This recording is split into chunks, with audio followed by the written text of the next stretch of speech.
स्वागत है बच्चों स्टेप मैथमेटिक्स चैनल में। बेटा आज हम लोग फंक्शन पढ़ेंगे। अभी तक हम लोगों ने रिलेशन पढ़ा था, अब फंक्शन पढ़ेंगे। यहाँ पे कुछ हमने डायग्राम बनाए हैं तो इनको पहले बाद में समझेंगे। पहले फंक्शन क्या है इसको समझने की कोशिश करते हैं। फंक्शन के लिए बेटा एक छोटा सा एग्जाम्पल हम बताते हैं। सपोज़ करते हैं, हम मान लेते हैं कि आपके पास एक मशीन है। ये एक मशीन थी आपके पास, हम ये मान के चल रहे हैं आपके पास एक ये मशीन है, ठीक। इस मशीन का नाम हमने दे दिया एफ, कोई दिक्कत नहीं, एक मशीन है एफ, ठीक। अब जो मशीन के अंदर का जो सॉफ्टवेयर है या जो मशीन के अंदर की जो मैकेनिज़्म है वो कुछ इस तरीके से है कि अगर आप इनपुट अगर एक्स रखोगे, अगर इस पर कुछ भी डालोगे आप एक्स, तो आपको आउटपुट जो है हमेशा एक्स स्क्वायर ही मिलने वाला है। आपने एक मशीन लिया, उस मशीन का नाम क्या दिया एफ, आपने उसमें इनपुट बदलना शुरू किए। इनपुट कुछ भी डालो आप, इनपुट आप बदलते रहो, लेकिन अंदर की ऐसी सेटिंग है कि आपको रिजल्ट क्या देगा, वो एक्स स्क्वायर ही देगा। अब इसको पढ़ेंगे कैसे, क्योंकि ये मशीन है एफ, ये इनपुट है एक्स, हमको मिल क्या रहा है, हमको मिल रहा है हमेशा एक आउटपुट एक्स स्क्वायर। ये क्या है, ये एक मशीन थी, एक्स क्या है एक इनपुट और एक्स स्क्वायर क्या है एक आउटपुट। अभी क्लियर है। तो अब हम फंक्शन को पढ़ क्या रहे हैं। फंक्शन क्या है, एक तरीके से मशीन है। मशीन किस तरीके से आप इनपुट चेंज करते जाओ, आपको एक्स स्क्वायर टाइप का रिजल्ट आपको एक मतलब एक्स स्क्वायर टाइप में ही आपको रिजल्ट मिलेगा। जैसे आपने एक्स की वैल्यू पहले इनपुट आपने 1 पुट किया, सपोज करो आप यहाँ एक्स 1 पुट कर रहे हो, तो आपका एक्स स्क्वायर टाइप का रिजल्ट मिलेगा, तो आपका रिजल्ट आया 1। आप 2 पुट कर रहे हो तो रिजल्ट आपका, अब x की जगह 2 रखेंगे तो रिजल्ट आ गया 4। आप f3 रखेंगे तो रिजल्ट आपका आ जाएगा 9।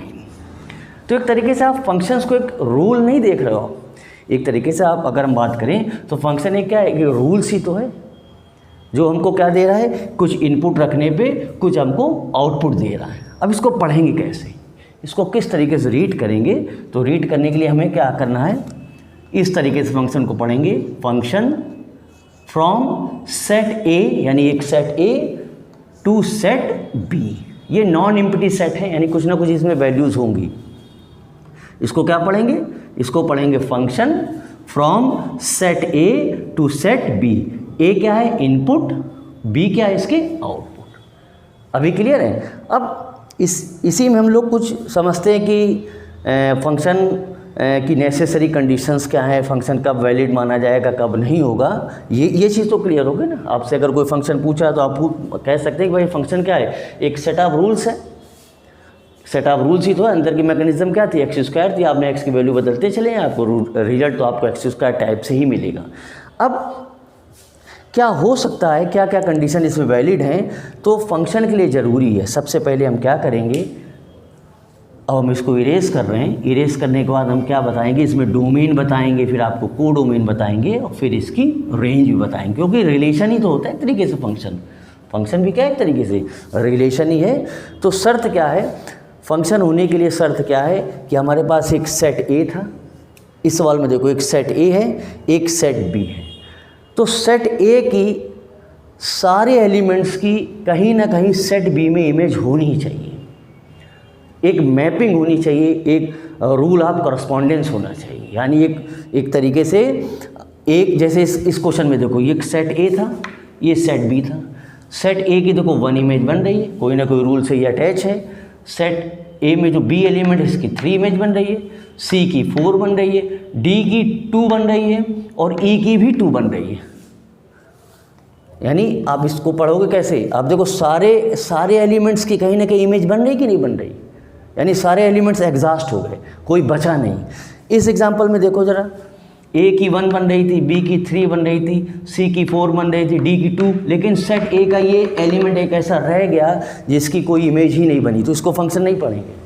फंक्शन के लिए ज़रूरी है कि सारे एलिमेंट्स यानी सेट ए के सारे एलिमेंट्स कहीं ना कहीं सेट बी से कोई ना कोई रूल से या उनकी मैपिंग हो रही हो। इस क्वेश्चन में देखो ज़रा, ए का 2 के साथ में, वेरी गुड, बी का 1 के साथ में, सी का 2 के साथ में, डी का 3 के साथ में, ई का भी 3 के साथ में। तो आप कंफ्यूज ना हो, ये आप कंफ्यूजन में ना ले आना कि 4 रह गया। इससे सेट बी से कोई मतलब नहीं, सेट ए के सारे एलिमेंट्स की इमेज बननी चाहिए, बी से कोई मतलब नहीं। क्लियर है? यहाँ तो कोई 4 छूट रहा है। इस सवाल में आ जाओ ज़रा, ए की 1 बन रही है, अच्छी बात है, बी की 3 बन रही है, सी की 4 बन रही है, देखो यहाँ पे ई की भी 4 बन रही है। अब देखो डी जो एलिमेंट है, सेट ए के जो डी एलिमेंट है, इसकी इमेज 2 भी बन रही है और 3 भी बन रही है, तो ये बेटा वैलिड नहीं होगा। यानी यूनिक इमेज होनी चाहिए। यूनिक इमेज का मतलब देखो D2 के साथ में भी एक करस्पॉन्डेंस बना रहा है, कोई रूल बना रहा है, और D3 के साथ में बना रहा है, तो फिर ये एक वैलिड फंक्शन की कैटेगरी में नहीं आएगा। आप देखो ना, यानी D की इमेज किसके साथ में बन रही है, जिसको हम ऐसे लिख लेंगे। अगर इसको हम इस तरीके से लिख लें, थोड़ा वेट है यहाँ पे, यहाँ लिख लेते हैं। चलो ऑर्डर्ड पेयर बनाते हैं जरा इसका। A का 1 है तो A का 1 ऐसे लिख लेते हैं, A का 1, B का 3, वेरी गुड, लिख लेते हैं, C का 4 लिख लो, D का 2, D का अगेन 3, E का 4। तो देखो आप यहाँ देख रहे हैं, ये जो 2 ऑर्डर्ड पेयर हैं, इनके आप देखिए फर्स्ट एलिमेंट देखो सेम आ गए कि नहीं आ गए, यानी D2 के साथ में भी अटैच है, D3 के साथ में अटैच है, तो ये बेटा पॉसिबल नहीं होगा। यानी 2 ऑर्डर्ड पेयर हम ले रहे हैं, तो 2 ऑर्डर्ड पेयर में पहले ऑर्डर्ड पेयर वाले फर्स्ट एलिमेंट सेम नहीं होना चाहिए, या ऐसे समझ लो 2 ऑर्डर्ड पेयर में फर्स्ट एलिमेंट सेम नहीं होना चाहिए। देखो A का 1 है, B का 3 है, C का 4 है, E का 4 है, लेकिन यहाँ ऑर्डर्ड पेयर सेम हो गया, देखो मतलब फर्स्ट एलिमेंट सेम हो गया, तो ये भी बेटा फंक्शन की कैटेगरी में नहीं आएगा। तो इन छोटे से एग्जाम्पल के थ्रू हम लोग ये समझ गए कि फंक्शन क्या है। फंक्शन एक सेट ऑफ रूल्स था। सेट ऑफ रूल्स में फिर हमने कुछ कंडीशंस पढ़ी कि सेट ए की सारी इमेजेस यानी सारे एलिमेंट्स एग्जॉस्ट हो जाने चाहिए, कुछ एग्जांपल्स के थ्रू। अब हम पढ़ते हैं इसका डोमेन। तो डोमेन क्या है? अब जाहिर सी बात है कि जो ये सेट ए है, ये सेट बी है, तो आप इस सेट ए की बात कर लेते हैं। सेट ए का देखो जरा क्या है, ए का 1 के साथ में, बी का 3 के साथ में, ठीक है, सी का 4 के साथ में लिख लो, डी का 3 के साथ में लिख लेते हैं, और भी है डी का किसी के साथ में, फिर ई का 2 के साथ में। देख लो बेटा, ए 1 से है, ओके, बी का 3 है, ठीक है, सी का 4 है, सी का 4 है, डी का 3 है, डी का 3 है, और ई का 2 है, ठीक। तो ये जो ऑर्डर्ड पेयर में जो आप देख रहे हैं ना, A B C D E, इसको बोलते हैं डोमेन। यानी सेट ए के सारे एलिमेंट्स को क्या पढ़ते हैं? डोमेन। तो इसकी डोमेन क्या हो गई? ए बी सी डी और ई। अब इसकी हम रेंज पढ़ रहे हैं। अब क्या पढ़ेंगे हम? रेंज। रेंज इसकी मतलब क्या? इसकी इमेज क्या बन रही? 1 3 4, मतलब 1 बन रही है, फिर 2 बन रही है, फिर 3 बन रही है, फिर 4। तो इसकी रेंज क्या हो गई? यानी 1 2 3 4। अब कोडोमेन। कोडोमेन का मतलब पूरा सेट बी। कोडोमेन का मतलब क्या? पूरा सेट बी। तो पूरा सेट बी क्या है? 1 2 3 4। क्लियर है? यहाँ पे देखो जरा, अगर इस पे देखो तो 1 2 3 4 ये पूरा कोडोमेन हो जाएगा। देखो ना, 1 2 3 4 पूरा कोडोमेन हो गया। ए का अभी क्लियर है ना? तो इसको हम क्या पढ़ेंगे? ये आपका हो जाएगा डोमेन, ये क्या हो जाएगी? रेंज, फिर डोमेन, फिर रेंज, फिर डोमेन, फिर रेंज, डोमेन, रेंज, डोमेन और रेंज। एलिमेंट रिपीट करें ना, जैसे 3 3 तो एक ही टाइम आप लिखो, वंस टाइम लिखोगे। तो ये तो एक छोटी सी बात हम लोगों ने पढ़ ली कि डोमेन क्या है, कोडोमेन क्या है। अब हम बात करते हैं, हम मान के चलें कि सेट ए में पी एलिमेंट हैं। Number of element in set ए कितने? पी हैं, 2 3 4 5 कुछ भी हो सकते हैं। और बी में हमने मान लिया क्यू है। तो ये कह रहा है कि number of function from set A to B. आपको ये बताना है कि number of functions from set A to B, number of functions निकालना है, यानी नंबर ऑफ फंक्शंस, ठीक है, from set A to B. तो वो फॉर्मूला हमारा हो जाता है क्यू रेज पी, यानी कि आपको क्यू की पावर पी पढ़ना पड़ेगा। कैसे? इसको एग्जाम्पल के थ्रू समझते। सपोज करो एन ए आपके पास सेट क्या है? 1 2 3, बी क्या आपके पास?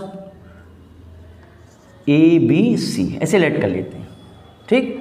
तो ये आपके पास एलिमेंट्स कितने हैं, यानी पी की वैल्यू कितनी है? N A is equal to p, यानी नंबर ऑफ एलिमेंट्स कितने हैं? 3 है। यहाँ पर भी 3 है।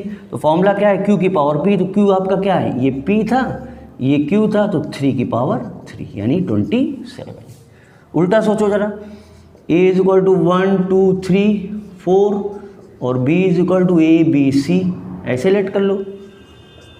तो ये क्या है, P क्या है, P आपका है 4 और Q आपका कितना है 3, तो फॉर्मूला तुम्हारा Q की पावर P है, तो 3 रेज़ 4। ठीक।